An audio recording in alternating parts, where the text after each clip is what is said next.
So first, I want to say thank you for taking the time. I really appreciate it. I was very surprised to hear that you wanted to do another interview, but I was very glad. How are you? I'm well. I mean, I am as well as can be expected. You know, it's we're doing something, all of us, we've never done before. Again, Yeah. thank you. I want to make sure that we keep open as many lines of communications with students as we can, because they get information from lots of places. So I just want to make sure that I help as I can provide clarity. Thank you. Yeah. Yeah, I'm definitely hoping that we can do that today. Let's just dive right in. The first thing I wanted to talk about was some of the biggest announcements since our last conversation. So I would say the second biggest announcement was surrounding graduation. So today we are exactly 1 month away from our first virtual graduation ever to the day. So we know that there will be a live stream that everyone and their families can tune into. And we know that there's going to be an app launching in the next couple of weeks. What else can you tell us that students can expect for our graduation? You know, I'm not close enough to the planning. I haven't been given an update yet, so I don't have that many details. Other than the group that is planning this, they take so seriously their responsibility for giving students the celebration they deserve. And they can't give them exactly the celebration they can't deserve, they do deserve, but they are trying to replicate it. I don't know if I'm actually supposed to say this, but I will let one cat out of the bag. They have been in conversations with City Hall about having the City Hall lit up for the occasion in Gator colors. They're having some conversations with Oracle Park to see if they could do anything for us. So, and they're working on confirming our keynote speaker. So I don't have that many details. I don't know what I can share yet, but I will tell you that the group that's doing this is taking it really seriously. Okay, so I guess we'll see 1 month from today. Yeah. So the other part of the graduation was that it would be a combination. So we'd have a virtual one now and an in-person one at some point in the future, whenever that's possible, the Department of Health guidelines. And you said hopefully in 2021. Will this happen simultaneously with the graduation of the graduating class of 2021, or would these be separate ceremonies? Or is that something that hasn't been decided? The answer is, like so many COVID-related questions, I don't know. But I would expect that we want to keep them separate if we could, but I don't know. Let's see when we get there what we're allowed to do, how many people want to come back. We're committed to providing an opportunity for the class of 2020 to come back in person and be celebrated. That's the best I can offer right now. Okay. Do you know if there are any accommodations for students who don't have reliable internet access? Because I know that's a concern for some. Any student who doesn't have reliable internet access should hopefully have contacted us to get a laptop or a hotspot. So if students are having access issues, they should get in touch with the university, with the Dean of Students on Call. If all else fails, email me at president@sfsu.edu, and we'll do what we can to get people access to things. Great. Another part, one of the parts of commencement that I thought was most interesting was the results of the commencement survey that was conducted, I believe, by either Beth Helwig's office or the commencement office. And so the options were virtual commencement, in-person only, or combination. And so students had to rank their choices. 60% of students said they wanted a combination. That's not necessarily unexpected. That's, I think, what most people expected. But interestingly, of that 60% of students that said that they wanted a combination, most put a virtual graduation as their second choice, which I didn't. I thought that most would put in-person second. And of the students who did want an in-person graduation, whether by itself or in a combination, most said that they wanted it sooner, even if it meant being smaller, rather than waiting longer for the full fan. So how does that play into like the current calculations? Do you know how different would they be in terms of size in order to have it sooner? All I could say is, first of all, right now we just wouldn't be allowed. I mean, it would have to be a commencement of 20 people. all 6 feet apart. And with 8,000 graduates, you just can't do that. So the questions that we just have to wait to see what the Department of Public Health says. If they were to allow us to have X number of people 6 feet apart, we'd have to do the math. I mean, there's so much to do. I mean, I think we're still thinking we'd like to have one commencement in person for the class of 2020 at some point. And we'll have to see what the rules are and see how many people would be likely to come back. So what I imagine we'll do again, as we start to see the future, is we'll survey all the students again saying, remember us? Tell us how many of you are still interested in an in-person commencement. And we'll see what's allowed. But again, this is going to be driven, most people throw out numbers like events more than 500, events more than 100. We need to do this at a time where they can tell us we can have multiples of 1,000. So we'll all know at the same time when they make that announcement. Got it. The next thing I wanted to talk about was, so I would say the graduation was probably the second biggest announcement to come out since our last conversation. I would say by far the biggest announcement is that fall classes will be going almost entirely online with some exceptions. Can you tell us a little bit about that decision? I know that it was made across the CSU system, correct? So if you read what we're reading, right, if you follow public health, we're hearing a couple of things. Physical distancing is with us for a while. So that requires that people be 6 feet apart. We're also hearing that outdoors is better than indoors. That indoors, there was a study done of a restaurant in Wuhan that showed what happened with airflow of 3 tables. Even when people were 6 feet apart, the airflow brought the virus in a certain number of particles. So even 6 feet apart indoors is not necessarily perfectly safe. And then what we're also being told is that there will be a second wave of this. It's following right now the pattern of H1N1 and the pattern of the pandemic from 1918 and 1919. And so there'll be a second wave sometime between August and November. That's where the models differ. But they usually have it September, October, November. So we can expect to have a second wave, which will require that we come likely back to shelter in place. You put all of that together, and then it's what you and I know about a university campus. Think of how many people get packed into Cesar Chavez, happily. How many people huddle around a table at the library. How many people you squeeze into a classroom, never mind a lecture hall. There was no way that we could make that safe for a large number of people. In fact, making it safe for a small number of people is going to be very hard. So our thinking and the Chancellor's office thinking aligns a lot with what pandemic specialists are saying. And we had to put student safety, and it's not just our students, our employee and staff, our staff and faculty, they have to be safe too. So at the end of the day, it is highly unlikely that any large university, I think the CSU was brave to go first. I think San Francisco State was brave to go first, and I think others will follow. And let me just say another word about having made that decision early. I know people wish we had waited, hoping something would change. The problem with waiting then is that we can't do any planning. The UCs are almost all on a quarter system. So when they say mid-June, they don't start till the middle of September or even early October. We start the middle of August. So that's not fair to students who had to think about housing and leases. It's not fair to faculty who need to plan to do their remote instruction well. It's not fair to staff who need to plan. So public health came first. It was hard though. I think I have never wanted more than to attend a crowded event at Cesar Chavez than right now, but it wouldn't be safe.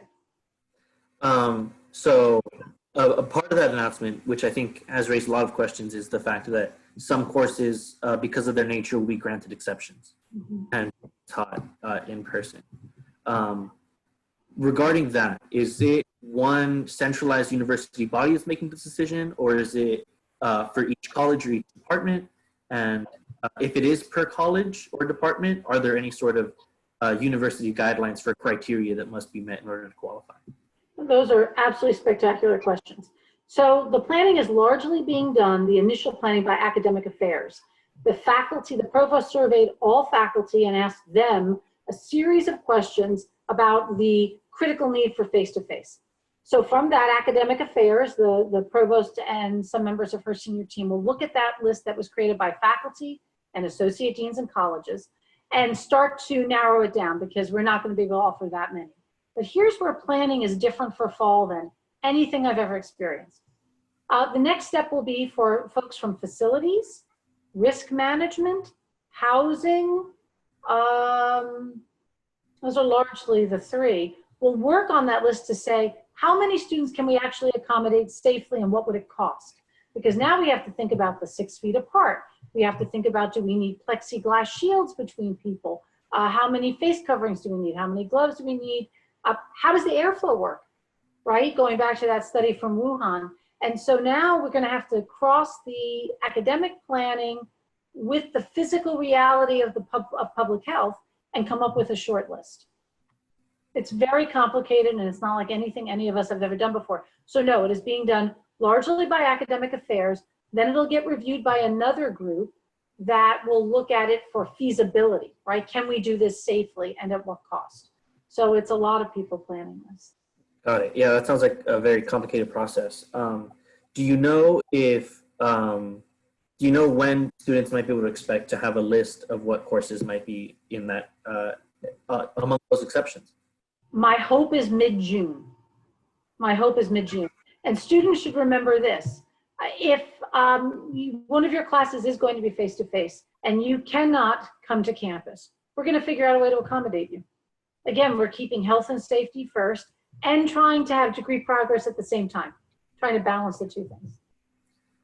So for the classes that are going online, do you know, and I imagine that some of this might be a little more decentralized based on like the courses, but do you know if most of them will be the format up until this point, as in regular meeting times, but just through Zoom, or if they'll take a regular online class approach where things are sort of done at the student's pace? A face-to-face course would have to be synchronous. It would have to be at a specific time. Oh, yeah, I meant the online classes, sorry. Oh, the remote instruction, that's going to, I imagine, to depend by the faculty. There'll probably be some that are synchronous and some that are asynchronous. I personally, and I think I've mentioned this before, I live with a Cal State professor, and he's doing his history class asynchronously. And it works beautifully for his students who now have childcare responsibilities or different hours at work. But that's going, that's more decentralized. So regarding the end of this semester, the last time that we spoke, the university had extended some deadlines for credit, no credit, and for withdrawal and things like that, but there wasn't a definitive decision on sort of a complete change of like the grading policy. I believe some conversations surrounded changing the default to ABC no credit or to credit no credit. Can you tell us, for students who don't know, what the status is there? So if you go to the COVID-19 page and you go to the student page there, you will see a list of details about the grading options for this semester. I don't want to give anyone misinformation. So go to that page. The Division of Undergraduate Education and Academic Planning have been very carefully updating that page and look at that to find out the answers to those questions specifically. We have not started a question. Those were temporary measures for spring. Like with everything for fall, that's also on our planning agenda. Got it. So now I'm going to talk about one of the subjects that was a big part of our last conversation, which were university finances, which hit not just here, but across the state and the country. One of the things that I noticed is that for next semester, for fall 2020, some of the student fees are actually seeing an increase. So that is the student health services fee is going up 43% increase from $157 a semester to $224. The student health facilities fee, a smaller increase, but larger proportionally, so from $3 to $15. Can you tell us about when those increases were decided, how the amount? So those increases obviously predate COVID. So I want to just talk to you about where we're at with mandatory fees. And I'm sure you want to ask about tuition too, which we'll get to. But student health services fee, the two you listed are mandatory fees, as is the fee for the student center, Cesar Chavez, as is the fee for the Mashouf rec center, things like that. So let me tell you where we are now. Those fees are very complex. They're all vaguely different. Some of them, for example, the student health services fee and CAP supports the student health center and supports the counseling and psychological services center. Those are still up and running. CAPS still has both still have a full staff, and both have moved to telecounseling and telehealth. And in fact, we're going to hire another counselor for fall because I've been hearing loud and clear that in fact the mental health needs of our students has increased with COVID, not decreased. So some of it are still providing services. Others like Mashouf, that fee goes, it's a complex fee. Some of it goes to provide the services you use when you go to Mashouf. Others of it go to support the building. And the building is still there, and the building still needs to be supported and paid for when we return. So what we're doing now with mandatory fees is we're looking at them individually to see what part of the fee we could potentially temporarily reduce because that piece of that service isn't being provided. In other instances like counseling and psychological services, we're still providing the full complement, it's just being done remotely. So right now we're studying mandatory fees one by one to see what we could do temporarily for fall. So there should be information, again, by the middle of June about the mandatory fees for fall. Got it. And do you mind if I ask which office or department is in charge of that review process? It's a group activity. It's a group activity, but the president's cabinet. We're looking at the finances. I mean, for example, in the case of Mashouf, we still have to pay the debt on that building.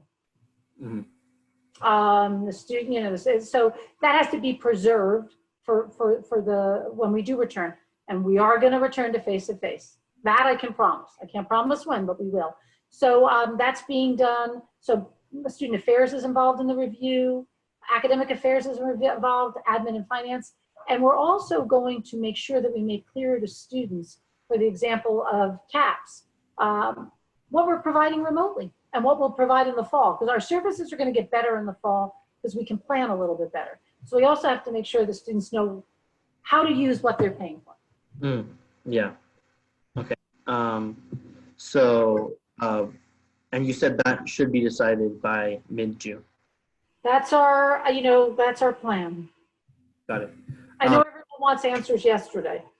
Okay. Best we can. Okay. So the governor's office came out with their proposed budget recently, which had in it a 10% cut to higher education, which, according to a letter from the president of the California Faculty Association, amounts to about $400 million in the CSU system.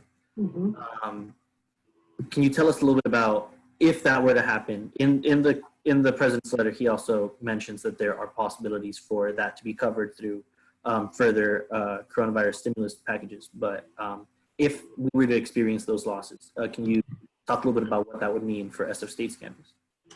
Right, so you have the same numbers I do, right? We had hoped in January that we were going to get a 5% increase, and now we're instead looking at a 10% decrease. So our budget for fall 20 will be less than our budget for fall 19. And then, of course, there are always things that go up. There are mandatory increases. You think about increases in healthcare and other kinds of benefits and other things. There are myriad other things that go up.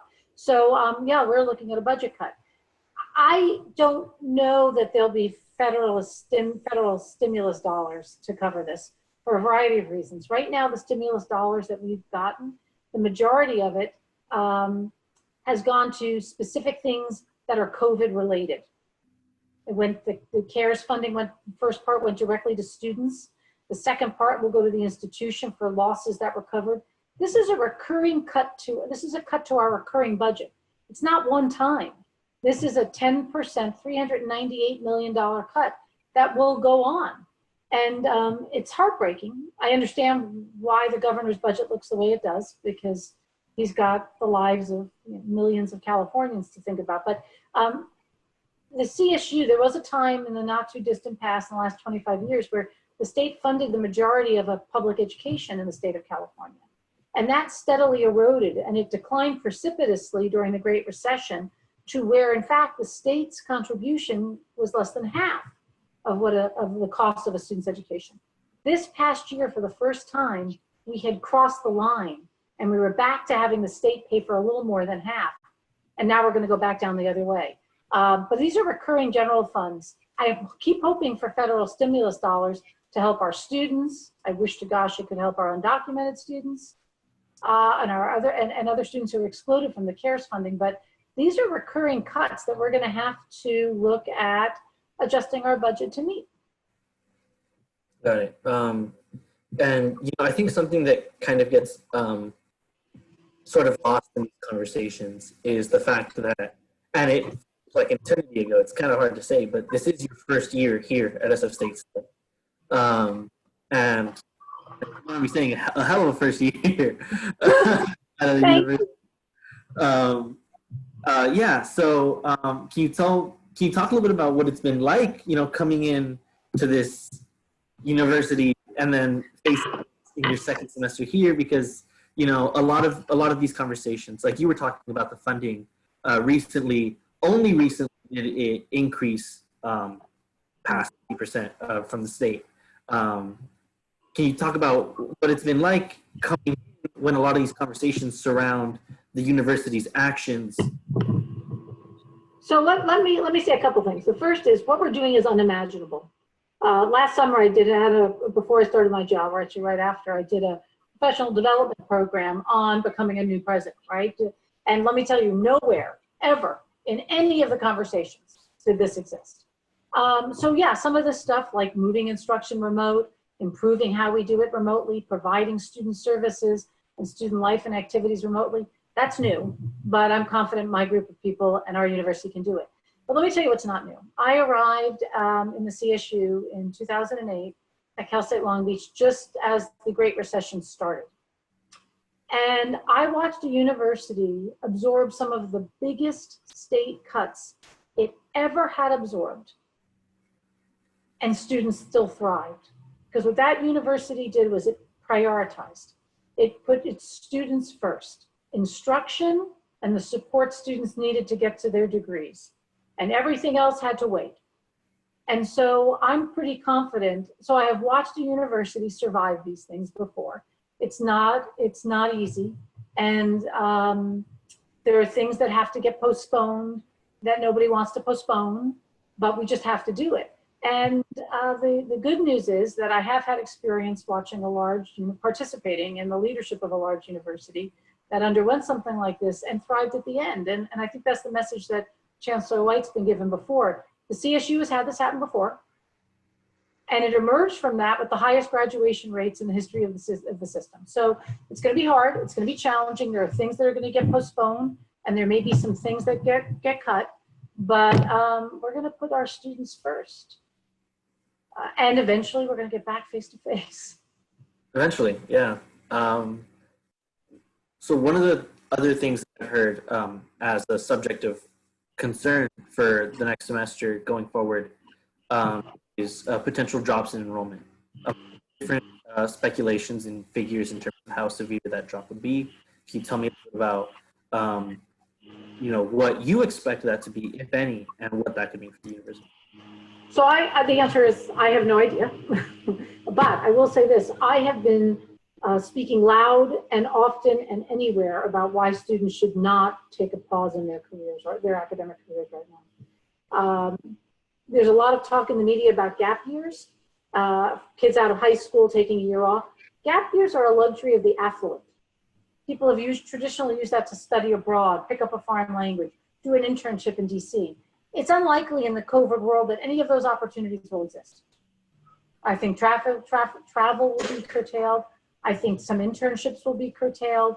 So that's the first thing. But the second thing is for most CSU students and most San Francisco State students, the degrees they get here are avenues to upward mobility. Many of our students are the first in their families to go to school, to go to college.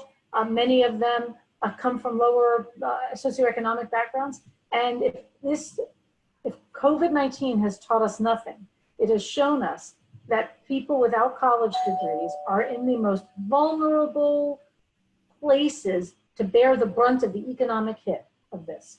So wherever I speak, I implore students to submit your financial aid forms. The federal government has continued to be generous with financial aid. Submit your financial aid forms and stay in school if you can. And let us know if you have a particular problem. I think the best thing now is to earn your degrees. That being said, I know remote instruction is not easy. I know it's not nearly as much fun as being together. And I can't replicate that hanging out on the lawn in front of Cesar Chavez remotely. But we're going to do the best we can to make it a good experience. And then we hit the ground running when we're back face to face. So I'm hopeful that students, once they get over the initial mourning, will recommit. Let me just also add, I've actually been heartened by how unhappy students are. That's going to sound strange, but it means they like coming to campus.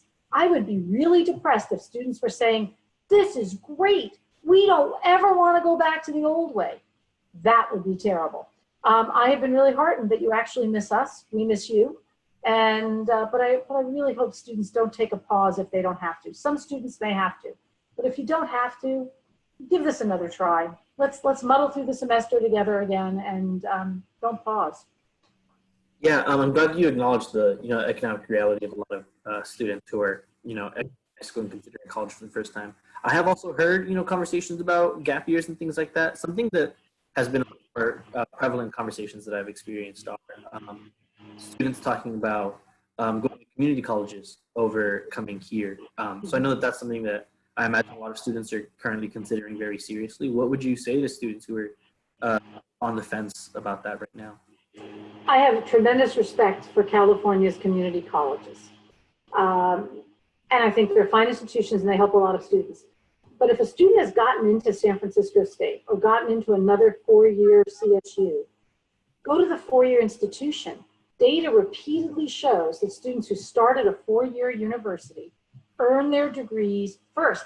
They are far more likely to earn a four-year degree than those who don't start at a four-year university. And they're far more likely to do it within 4 to 6 years. So going to a community college might be a short-term solution to one thing, although most of them are going to end up on remote instruction too, as I read the announcements that are coming out. And it'll have a long-term cost. It will take you longer to get to your degree. So if you're going to remote learn with us. We've got faculty and staff working on a spectacular first-year program for students, again, remote. And we're going to come out with more details about that as we get them. But I think that could be a short-term decision with long-term consequences. So I urge people, if you got into a four-year university, this is what I would tell my children or my nieces, go to a four-year university in the fall. So now that the summer and fall are going to be officially online, I imagine that many services, particularly say in the library or in student housing or Mashouf, might require smaller numbers of employees to manage those systems. And particularly like in the library and Mashouf, what I've heard is that some of those jobs aren't available in terms of like doing them remotely. Are you anticipating a significant decrease in employees or employees from the university? And if so, how severe would that decrease be? Did you say student employees? You went in and out. I originally meant, student employees, but student employees in general. So we've been really, really fortunate this spring, thanks to careful budgeting going into the spring, and also thanks to paid administrative approval to give students as well as staff extra paid administrative leave to be able to pay everyone through the spring. For the summer and fall for students, it's going to be on a demand, on a need basis. So if there's work there, we will hire student employees. I'll give you the example of orientation. We're still going to need orientation leaders to do this remotely. That doesn't change. There's a misperception that somehow virtual or remote means you need less people. It means you're going to save money. We're still paying the same number of faculty to teach our students. So, but again, for student employees, if there's work, we're going to hire them if it can be done virtually. At this point, San Francisco State has not moved to letting go of any employees, student or otherwise, due to the COVID-19. Moving forward, when the state budget becomes more permanent, obviously we're going to have conversations across campus. What we've done so far is just to limit new hiring. The first thing we did, I think this happened with almost 2 weeks of this occurring, is we started limiting new hiring. And I will tell you, my vice presidential colleagues and the directors and who report to them have done a really remarkable job of saying, we're not going to hire that position. Instead, we'll see what we can do with using other staff to do that, because that'll save jobs. The other thing for some folks who can't work remotely, with more students on campus in the fall, even if it's a small number, we will need more people on campus. And then we're also talking about repurposing people. Maybe there's a staff member doing job X, but what we really need now in the COVID world is job Y. And we can move someone within the same classification to doing something different. So we're going to be looking at creative solutions to meet the needs of our campus, to thrive, and to live within our budgets. So you mentioned a few things that I wanted to touch on. So first was the necessity for some employees on campus. Can you tell me, I know that when this first started, there were some sort of like emergency precautions that were taken. But if this is a longer term situation, I imagine that's going to look a little different. Can you tell me about what conversations you've had surrounding what those precautions might look like? So we know that when folks come back, so we've started buying some supplies. We're going to need face coverings, masks. We're going to need gloves. We're going to need hand sanitizer, access to washing hands, what we've had. But in some of our high traffic areas, we're likely to need plexiglass. Plastic actually is a really good barrier to this. So again, this is all kind of sad because we love the face-to-face, but we're going to have to do it with something in front of us. We've also been acquiring thermometers. We may need those in certain instances. So one of the conversations that we're going to have among ourselves and then with the departments of public health, what will we need to do? What will we be responsible for? Will we be responsible for testing students and faculty and staff who are on campus for the virus? Will we be responsible for then tracing where they went if they're positive? So we're in all of these discussions. And this is one reason why we want to really limit the number of classes on campus. The more we limit the number of people who come into contact with each other, the more we can keep that particular group safe. I've also heard that the city or ourselves, we may test our sewage system for live virus in the wastewater. But these are all just things we're hearing. We're awaiting guidance from the Chancellor's office and from the Department of Public Health, and we'll be responsible to our local Department of Public Health. You also mentioned paid administrative leave, which has been made available to student employees. And so I've talked to students who work in different departments across campuses. You know, they've told me different things. You know, everyone obviously has their own story.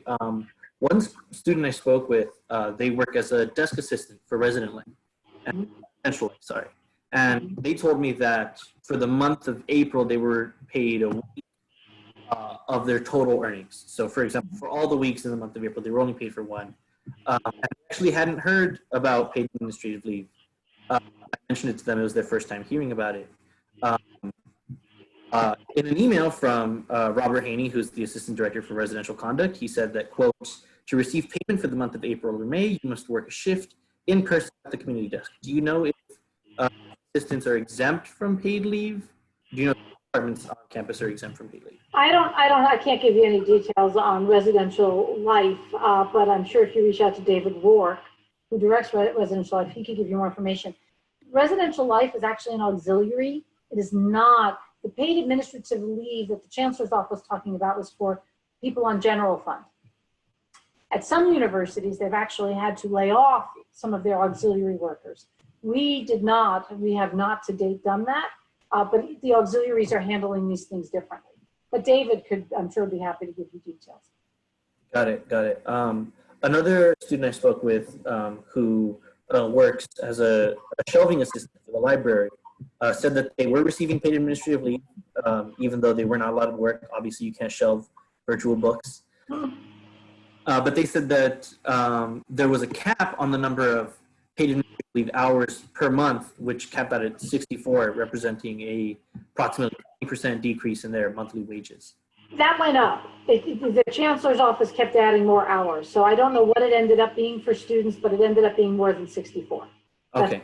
That's slightly old information.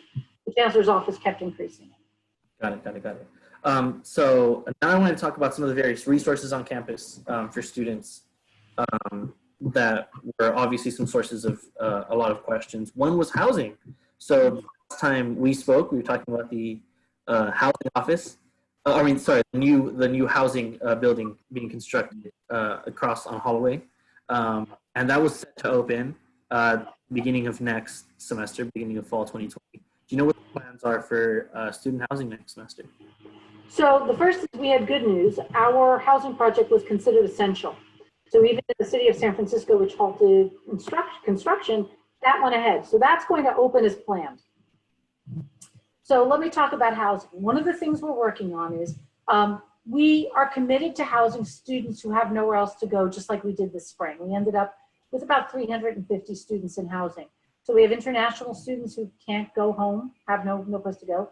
We have guardian scholars for whom we are their primary address. We have assorted students for whom we are their primary address. And then we're going to have some students who need to be in those face-to-face classes. So we are committed to having some housing in fall. That being said, we cannot open the res halls like they usually look.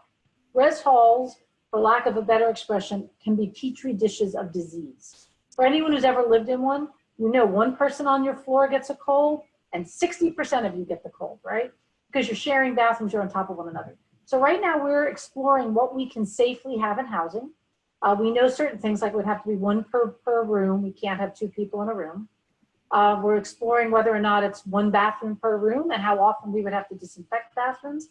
And we're going to have to run our housing plans by the City of San Francisco's Department of Public Health. They're most concerned about our res halls. People living together, we've seen COVID-19 go through a family, it'll go through a res hall. So we are committed to having some housing in fall, but it will be far less than we can generally house. And that should be okay because most students are going to be studying remotely. Do you have any approximation in terms of what the proportion of students would be? I know that's like an oddly specific question. But. I have no idea. I will tell you this, it will be far less than half. I think the maximum we could house, and this is the maximum, and the city could tell us no, is about 1,400. We also have to keep space offline for isolation in case any of our students get COVID-19 while living in residence.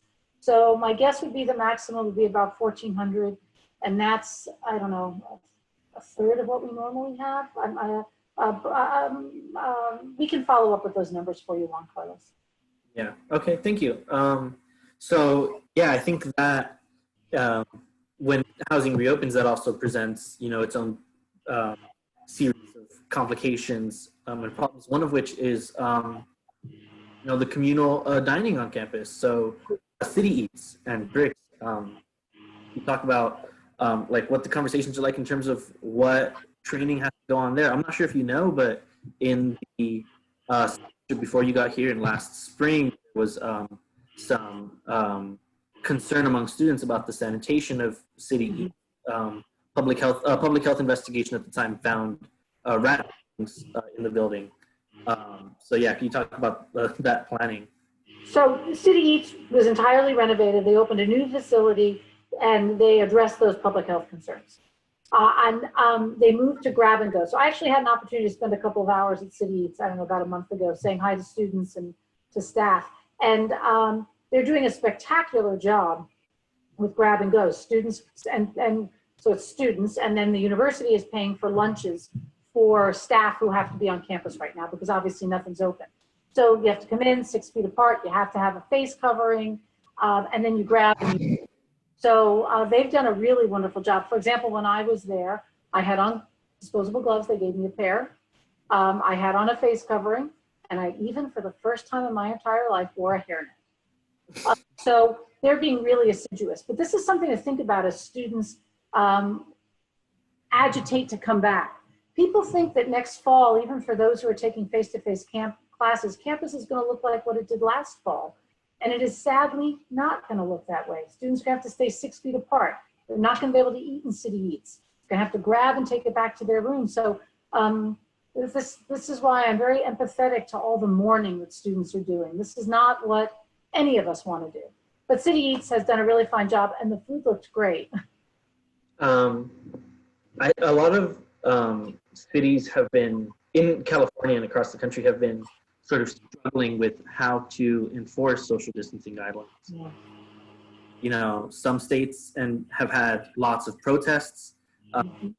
Areas have been criticized for prejudiced citations in terms of the rate at which they issue citations. How do you think that as a state might handle that if, let's say, the students who are on campus again are more cavalier than is required? You know, I'm not worried about that yet because I really marvel at our community. If you believe in social justice and you believe in the public good, then you put on your face mask, right? And if you look at how COVID-19 has impacted the country and San Francisco, it has had a disproportionate impact on poorer people, and generally poorer Latinos and poorer Black people. If there's any community that puts the needs of those people ahead of themselves, it's this one. So I have high hopes that San Francisco State students, faculty, and staff will rally, and then a handful will forget, and we will remind them and have some available for people. I don't want, this should not become a punishment. This should become something we do for each other. And I think we're a campus that won't have those problems. Oh, I hope so too. So another resource that, or along the same lines of housing, so a CSU report from 2018 estimated that approximately 11% of CSU students had at some point in the last 9 months experienced some form of homelessness. And I know that that's a increased prevalent risk now with students losing their jobs or being temporarily laid off for various reasons. The last time we talked, you told me that there were some students remaining in Gator Crisis Housing and that we're going to be continue to be kept there for as long as shelter in place continues. Is that still the case? Do you happen to know approximately how many students are in there? So we had temporarily closed Gator Crisis Housing, but we have reopened it. I don't know, I think I heard one, but we can get back to you with that number. Or at a future opportunity, you might want to interview Beth Helwig too and ask her, but we have reopened it. We've also kept Gator Groceries going. So every it's either Tuesday, Wednesday, or Wednesday, Thursday, every other, again, those details are out there on the web. We've also been providing groceries. And our basic needs, we have the best basic needs group of any CSU. You go to their website, you're going to see all sorts of resources for students who are experiencing housing and food crises. Do you know if Gator Groceries is continuing through the summer? That's an excellent question, and we'll get back to you about that. I don't know, and I apologize. That's okay. And for those students watching us at home, Gator Groceries is Wednesdays and Thursdays, 9 to 11. Thank you, Carlos. So another thing, another resource that's badly needed, which is tied to housing, is the showers. So I know that Mashouf has room open to allow some students to shower. I know that the hours up until this point have been pretty limited. So it's a total of, it's a 2-hour time span, 2 days a week. So now that this is going to be a more long-term arrangement, do you know if there are any plans to expand that? And also, I think something that's sort of difficult in this situation is sort of finding that balance between providing students the resources they need while also not opening so much that it increases risk. So that'll be driven by use. My understanding is that the hours that it's been open this semester have been more than enough to cover the needs. But again, if we see the demand, we'll extend the hours, but you're right, we have to do it with all of the physical distancing and the disinfecting and all of those things in mind. You mentioned earlier regarding graduation loaner laptops from the library. Currently on the library's website, they state that they have depleted their number of loaner laptops. And there's currently no due date for students to return those laptops. Imagine because of the complications involved with students in technology. How will the university ensure that students have access to the technology necessary to complete their courses next semester? So we're going to get more laptops. So let's separate this into categories, right? So I'm sure someone's working on getting laptops back from graduating students. And then I'm hopeful that every student who's graduating has access to internet and laptops for commencement because they needed it all semester. But if there's a student who's graduating who needs something, contact the commencement office and we will always see what we can do. But for fall, we did receive CARES money. Our first wave of CARES money, $14 million, went directly to student aid. The second $14 million can be used to assist the university and students in other ways. So one of the things we're going to do is we're going to budget for more laptops, and we're going to budget for more hotspots. We're going to budget for specialized equipment for some of the classes that may need it. So I'm very grateful to the federal government for the CARES funding, because that's going to enable us to restock. I'm actually glad you brought that up, because there are actually a couple more questions on that subject that I wanted to ask. So yeah, so the CARES Act. So the first round of distributions were automatic. Students who had direct deposit that went straight into the account. And the first round of priority applications for students to apply for further funding recently closed, and most students have either closed their disbursements or they should be getting their disbursements soon. Do you know if there are any current plans for a second round of disbursements or a second round of applications? Because I know that was an option. So for that wave of funding, we dispersed every penny. Just to give you one sense of how overwhelming the need is, about a little more than $12 million directly deposited to students in certain kinds of financial categories. About almost $2 million, $1.8 million was by application. We received $6.5 million of requests for the $1.8 million. This comes as no surprise. At the moment, we have not started looking at, there's still a third wave of funding coming from the federal government. We're hoping there's a fourth. As it comes, targeted directly to student aid, we will disperse it as we can. But at the moment, the only funds we have we're looking at are the second half of the $14 million, which we're looking at in terms of improving remote instruction, improving student access to technology. But if we should get another round just for student aid, I will certainly communicate that to students. One of our big focuses at the moment is the Hope Crisis Fund. Only 70% of our students were eligible for the CARES funding. 30% were ineligible. And so we really need to beef up the philanthropic dollars, because those can be used for everybody in need. When we first started this, we didn't have very much money in that account. And then a very generous alumna gave us $100,000. And then faculty, staff, and alumni gave an additional about $150,000. So we got it up to $250,000. And then we just received $275,000 for that. The need is going to overwhelm the revenues we have, the immense money we have, but we're going to keep trying. We're going to keep trying. And people should keep advocating at the state and federal level for direct aid to students. Yeah, actually, it's funny because my very next question was going to be about the Hope Crisis Fund. I was going to ask, so you told me approximately how much is in the fund currently. Do you know how much in terms of requests you've gotten in terms of loans? Yeah, so when we had the first $250,000, over 1,000 students submitted requests for $1.9 million. Now, some of those students then got CARES funding. So I think some of that need got taken care of. And now we have an additional $275,000 that we're just going to keep trying to replenish that account. But this isn't going away, Juan Carlos. Unemployment's at all-time highs, and I think it has differentially impacted our students and their families. So we're just going to keep being committed to raising funds wherever we can to help students. Yeah, so it's interesting because those two funds are totally separate, the Hope Crisis Fund and the CARES Act funding. Is there any sort of tracking in terms of knowing whether students applied to both and got both, or applied to both and got neither?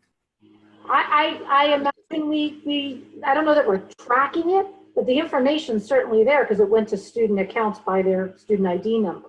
So, and I do know for the Hope Crisis Fund, on the application, they asked students, did you have access to any other funds?